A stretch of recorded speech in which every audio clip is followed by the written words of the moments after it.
Welcome back to Velocity. I hope that you discovered and declared your vision, your goal, your desired outcome, your desired life and lifestyle. This is where the emotional work starts. So very traditionally, when I'm doing this one-on-one course, my client will be all excited from Discover and Declare, having just set out on this new journey. First thing that pops up is all the resistance and all the reasons why we don't have that desired outcome. So they usually come to week 2 a little bit ragged and saying, oh, I don't know, this happened, that happened. And usually, I don't wish this on anybody, but this is definitely where tragedy strikes. Let's say a big bill comes in, or a family member delivers some hard news, or they lost their job. All these wild things happen because you've declared something. So literally everything that is out of alignment with that declaration will start to fall apart, will start to unravel. This is not a bad thing. And I do not say this to scare you. I say this to empower you, to educate you, to support you. And so that's what we're going to do this week. So let's start by just normalizing that it's okay if you're running up against the obstacles already. And if you're not, it's okay. Again, I don't want to scare you. It's just something to be aware of, because the higher you climb, you'll still run into some of these familiar obstacles for you. I'm going to give you an example for myself, because I've probably run into this specific obstacle about 4 times in my career. It's not even an obstacle. It's an emotional barrier. Every time I'm leveling up, I go through this dip of really being frustrated with myself. Why do I have to make it so hard for myself? Why can't I just get a regular job and get a regular paycheck and just show up to the same routine every day? Because sometimes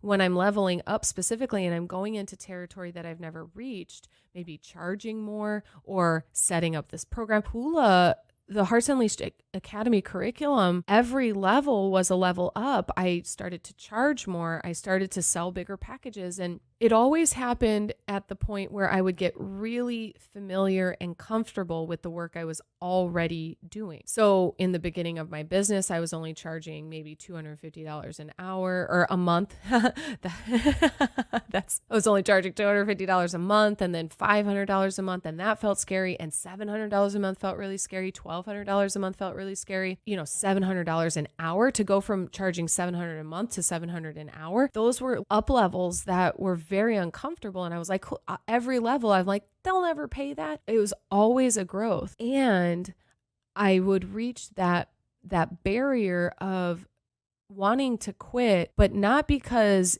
the work wasn't valid, not because I wasn't very skilled at who I am and what I do. It was because it was brand new territory I had never been to.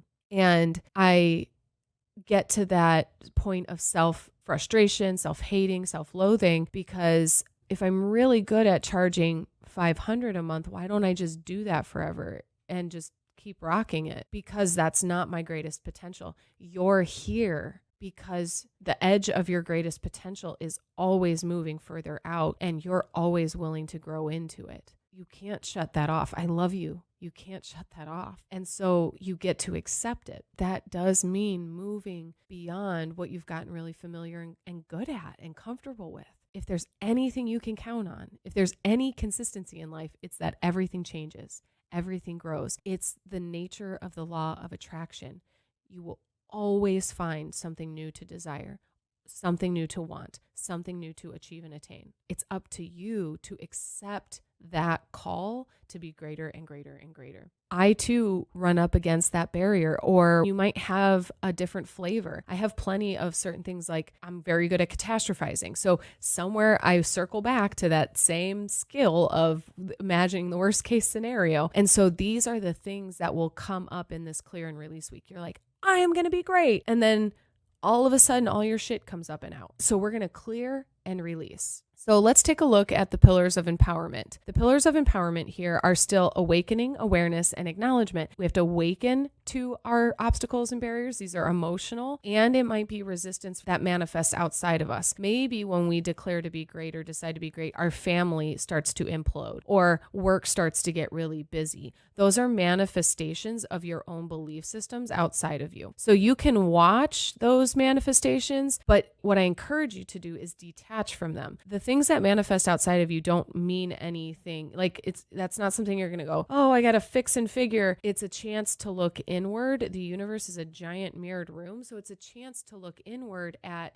why would that come up right now? Why would I have yet again another flat tire the day I declare to be great? Because you're believing it never works out for me. It's always something. That whole one step forward, two steps back, like that stuff comes up so it can come out, because you cannot be successful with those belief systems in place. We have to awaken to them. We have to become aware, and we have to acknowledge them. This is where I do a lot of emotional work with somebody. Your relationship to success and achievement. This is so sneaky. We sabotage our relationship to success and achievement because we do not have an empowered relationship with its success and achievement. So a quick for example is I watched my mom be really, really busy. She was successful. She made enough money for us to live a great life. And I am so grateful for that. But I saw her be very busy and very exhausted because of it. I followed in those footsteps. I became very successful, but also very busy and very exhausted. So whenever I thought about making more money or being more successful, I actually dreaded it because I didn't want to be even more exhausted. Here's another tricky one, that being clearly successful will cause jealousy or resentment from the people we love. That's a sneaky one. We actually don't want to be successful because we don't want to be hated by the people that we love or rejected. A part of the assignment in the journaling prompts after this is, what is my relationship with success and achievement? What is my relationship with my dream life? What would it be like if I was actually to get there? We fantasize about the dream of it, sitting on a beach, drinking pina coladas, being able to relax for as long as we want. But in reality, there's something negative about that we're not going for it fully. And this velocity is about going for it fully and with momentum and fluidity and grace and joy and ease and skipping in that direction. But if we have subconscious fears, we will not be. And that's what needs to clear and release. The steps of this is surface and release limiting beliefs in disempowering contexts. So getting really clear about that relationship, identifying barriers. I just started explaining some of those barriers. You might identify with the barriers that I explained, but you might also recognize some of the ones that you have for yourself. And you have to dig in, you have to look at that and say, that's not helpful or that's not true. That's a really important one. The more successful I've become, things that were inauthentic fell off, and there was some grief around those things, and that's okay. There was also relief around those things. The inauthentic things that fell off, maybe friendships or circumstances or situations or projects that were inauthentic, fell off. And it made room for what was next, which whatever was next was always greater, more enjoyable, more fruitful. The love of people that were really important to me, people that I wanted in my life, that's been around. And even if it went through a growth phase, those relationships were important enough to me to maintain that if anything ever came in between me and the relationships that are important to me, I was able to heal, clear, and release. And that's healthy, because we might have inauthentic structures or agreements set up in place in our relationships that need to go. And people can grow with you, or you can leave them behind, or they can leave you behind. It's fine. But you don't have to demolish your entire life to live a greater one. You can morph it, you can recreate it. That's why we want to get clear about your relationship with success and achievement, because your ego is trying to protect you so that you don't lose the friendships that are important to you or circumstances or whatever that might be. But ultimately, that's not the true narrative. Your ego might tell you a narrative that you believe because it helps you stay safe, comfortable, and looking good, like we talk about in Time to Shine. Is this all about self-preservation? We don't go outside our comfort zones because we're just trying to protect ourselves. And so if we can identify these behaviors, we can identify the barriers, we can identify the disempowering beliefs, the subconscious fears, all of that, then we can, the last step, reprioritize and realign. We can identify that we are lying to ourselves. If I'm insanely successful, that doesn't mean my people are going to hate me. That is not true. I might fear that. I might experience things like that where people get triggered by my success, but that's because it's activating something for them. And that's their work. And your work is being okay with discomfort, being okay with helping other people grow. Y'all, Hearts Unleashed it's about you, but it's not about you. It's about the ripple effect. It's about humanity. You are evolving and developing. You are becoming emotionally intelligent to have a much greater impact than just you and your bubble. You might turn around and help people do the same thing that you did. For example, you have someone you look up to. What is your relationship with people who are successful? Do you judge them? Do you criticize them? Are you jealous? Are you envious? Do you wish bad on them? Because you would do that to yourself. That's why you're not successful. You don't want to be that because you have judgments about that.